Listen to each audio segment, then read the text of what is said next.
Hello, so in this video we are going to cover stress. Now, a very, very common issue, especially nowadays with everybody's busy, hectic lifestyles.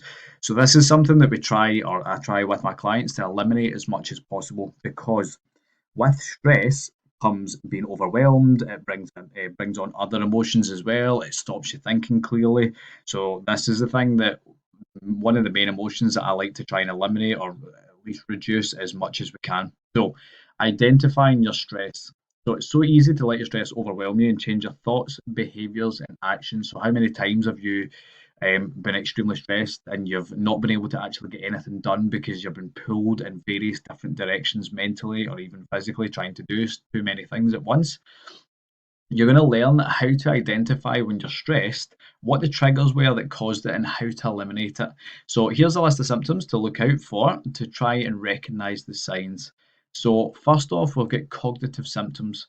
So, memory problems, inability to concentrate, poor judgment, seeing only the negatives, anxious or racing thoughts, constant worry. So, I want you to, as I'm saying these, I want you to kind of listen out for any that you feel ring true, and maybe even just grab a wee bit of paper just now if you want to pause the video, feel free. Maybe even grab a bit of a bit of paper and a pen and start jotting these down so that you can start taking some mental notes and so that you can start maybe learning what signs and what symptoms you're actually experiencing so that we can work through these as the video goes on. So the next set is emotional symptoms. So that could be depression or general unhappiness, anxiety and agitation, moodiness, moodiness, irritability or anger, feeling overwhelmed, loneliness and isolation, and other mental or emotional health problems. And on to the physical ones, which would be lying awake at night, brain in overdrive. Now, I've been very guilty of that over the years. Not so much in the past kind of three, I would say, maybe three, four, since kind of trying to implement things in my life to try and kind of bring it down because everybody's the same. Everybody's got a very busy lifestyle, hectic at times, job is very overwhelming at times. So it's very, very easy done. So we want to try and kind of reduce that as much as we can. Changes in breathing. I know that if I'm still to this day, if I'm stressed, I feel it though, like I can recognize it now, but I do still do it. I take big sighs and just make really weird noises, but like my breathing gets more shallow. I just start exhaling a lot more. You know what it's like, just letting out big sighs. Aches and pains. So if somebody's physically stressed, like the muscles start to tighten up, which then how many times have you felt your neck or your shoulders like really, really tight? And sometimes people have got bad habits of like cracking their neck, me included. Again, this is why I write all this stuff down because I've experienced all this stuff. Um, Maybe not the next two. Diarrhea or constipation, nausea or dizziness, chest pain, rapid heart rate, loss of sex drive, and frequent colds or flu. So that's a big one, the frequent colds or flu. So if somebody's stressed out, they've been run down. So when you're run down, your immune system suppresses, which means it stops being as good as it could be and it starts to basically go in decline, which is why when somebody gets stressed or worried or anxious, if they're prone to cold sores, they get cold sores. Um, like it says, they're prone to colds or flus. So definitely one to look out for if you're somebody who feel that you get ill quite often. And lastly, behavioural symptoms. So eating more or less if you feel like you're an emotional eater, depending on what the emotion is. Sleeping too much or sleeping too little, withdrawn from others, procrastinating or neglecting responsibilities, using alcohol, cigarettes, or drugs to relax, and nervous habits, for example, nail biting, pacing up and down. So, again, just take a mental note or even use a bit of paper and write stuff down just based on what you feel like applies best to you. If any of them do, then definitely write them down because it'll be very, very handy to know moving forward. So stress, and I would say like all behaviors from us are learned. So generally speaking, how we handle stress comes from what we have learned and experienced growing up and throughout our lives. So this is why we end up with similar mannerisms to the people who raised us. So for example, like I'll use my dad. All good intentions, my good dad, but when I became, or when I wanted to become a PT, so first off, I started off. wanting to join the Royal Marines, which I went down and done my fitness test. So it's a 3 day fitness test down in Limpston. It was brutal, but it was good. It was really, really good. The physical side I really, really liked. But I ended up pulling out when I was down there because I couldn't hack. I think I just had a moment of kind of like this was going to be my life, and it was nothing to do with the physical. The physical I really enjoyed because essentially that's how I ended up in this job. But it was more the feeling trapped and being on a base and not being able to go and do things when you wanted to. And I think for me it was a really really daft moment. It was when um, we were in a sleeping accommodation and I think there was something like 15, 16, 17 bunk beds, or maybe 15, 16 guys. I can't remember. I seem to remember 15 or 16. But essentially, we were in a room and there was loads of other guys, all in bunk beds, and they were just moving about. Some had fallen asleep really easily, which I was extremely jealous of because I was dead nervous. I couldn't fall asleep at all.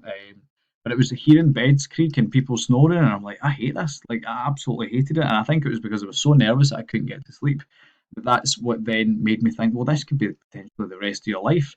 So after the kind of brief stint of thinking I wanted to go to the Marines, I thought, well, what's the next best thing? So that's what took me because I wanted to be a PTI in the Royal Marines. I wanted to be a physical instructor.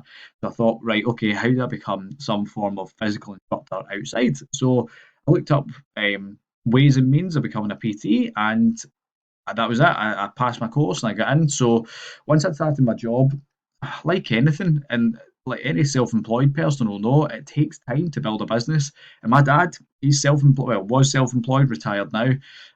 He was not he wasn't not supportive, but he was just like, oh, like, are you sure this is a feasible job option? Are you sure you're going to make it, etc., etc.? And he was always, I didn't realize at the time, but it was very negative. So I then took those traits into my job. Now, not necessarily with my clients at all, but it was more so it was with some of the guys I was working with at the time. It was one in particular that pointed out to me. He was like, you're the most negative person I've ever met, and I was like, how? And he gave me examples. I'm like, no, I'm realistic. So I had picked up those behaviours from my dad, and he'd always said that, oh no, I'm realistic about situations. When in actual fact, he was being negative, but he wasn't being it in a detrimental way to me or anything like that. But he was being negative. So that then transpired over into my work life as well. So anything that you have learned growing up will start to come back and reveal itself in your adult life. So this is where if you deal with a situation like, I don't know, say you've got the kids and one of them does something and you've been stressed and you've been just really agitated, you've had a really just a horrible day, and one of your kids does something that just kind of tips you over the edge and you lose your temper and you shout at them. Now, it wasn't necessarily shout worthy, but that's just what's happened. Now, chances are that's been your learned behaviour from your childhood. So you were maybe shouted at quite a lot, or maybe something else has happened that you has revealed itself in your life that you now do, and you go, oh my God, I'm my mum, or oh my God, I'm my dad. So these are the things that I want you to start thinking about because the way that you handle situations is heavily based on the way that you have dealt with or been part of experiences and situations growing up. So things to look out for, triggers are finances, overwhelming responsibilities, times of uncertainty, work, kids, mess, time, being under pressure, change, worrying about something, not having much or any control over the outcome of a situation, and relationships. So these are all things to look out for. Um, because again, if you can start jotting them down and go, you know what, I do get quite stressed when I'm worrying about something, or I do get stressed being under pressure, then these are the things that if you can say definitively that you do get stressed at these things and you probably don't handle them as well as you would like, or you want to handle them better so that they then don't stress you anymore, then again, jot them down and work your way through them because again, I'll be coming on to the solutions in a second of how to deal with and eliminate the stress. So what I'd like you to do just now is I'd like you to write down your current methods of handling your stress. So think of what you do if you have a really bad day, whether it be in the house with the kids or whether it be at work, whatever you've been doing, and you're really stressed and you're just that day has just been the worst day.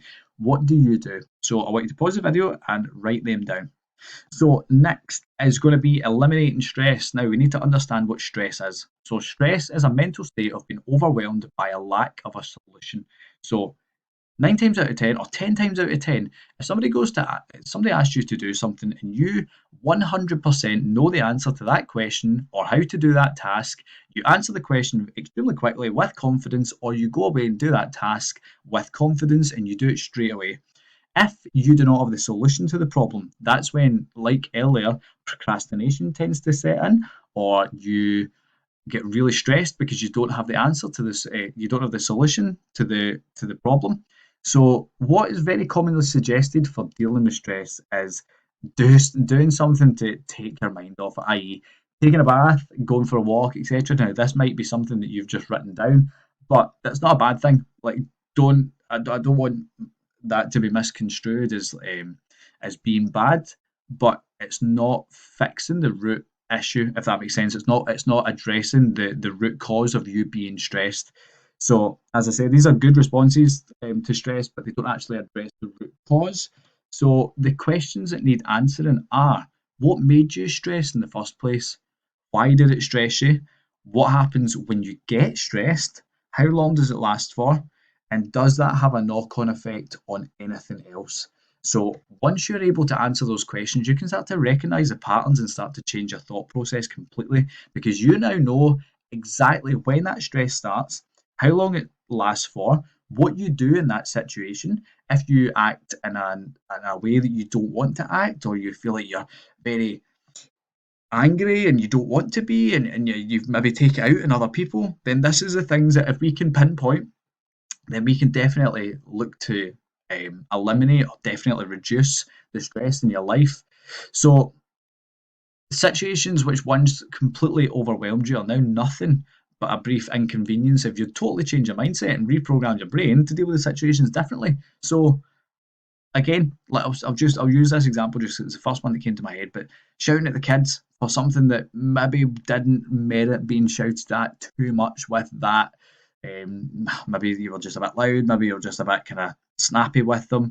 So if you over time have practiced and practiced and practiced with dealing situations differently, then the shouting stops and the decibel of your voice goes down, and essentially you're dealing with things a lot differently. So from there, you then are a lot less stressed yourself. So it doesn't get taken out on anybody else, or situations just go over your head that normally would have stressed you out and made you angry and upset and overwhelmed.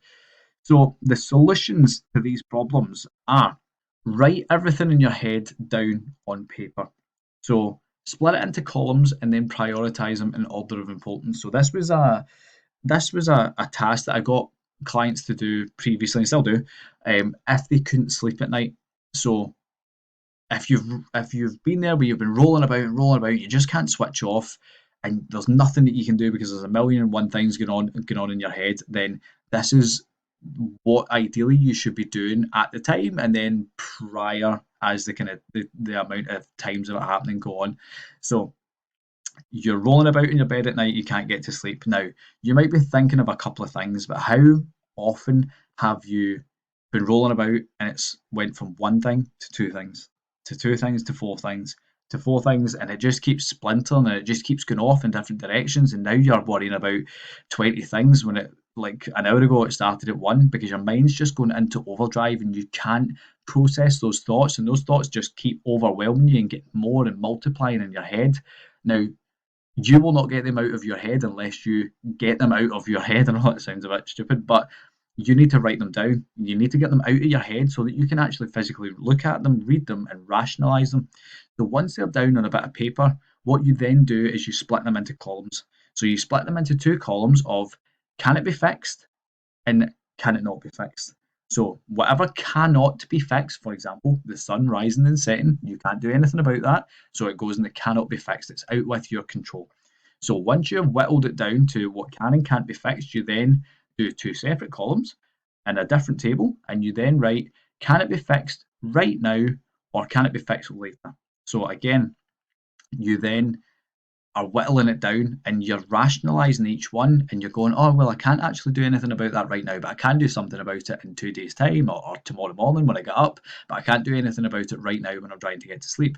So again, you're whittling it down and whittling it down and whittling it down. And then if there is something that, say it was paying a bill, that you had the power to do that with your, say it was on your phone, and you could do that right now and get that out of your head, then excellent, because that is reducing your stress even more.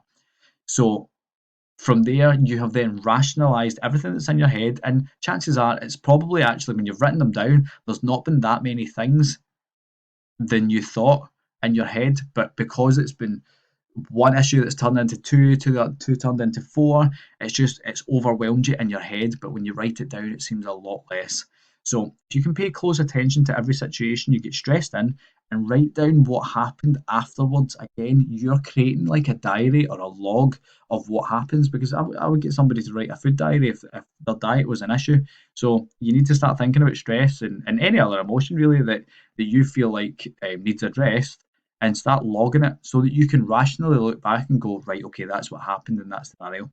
And the last one is, the more you start to recognize the signs and behaviors, the easier it'll be to identify your triggers and deal with the situation differently. So, like I said previously, as soon as you know what stresses you, why it stresses you, and what reaction you have, you can start addressing that again and again and again to make sure that you're limiting, if not completely eliminating the stress from your life. So, I hope that helps. Read back through your answers and start working through what you feel like you could start working on as of right now or in the next coming few days. If you feel like you're a stressy person and you need that addressed, then start working through them to eliminate your stress or reduce it. All right, so that is us covered stress. I will see you in the next video.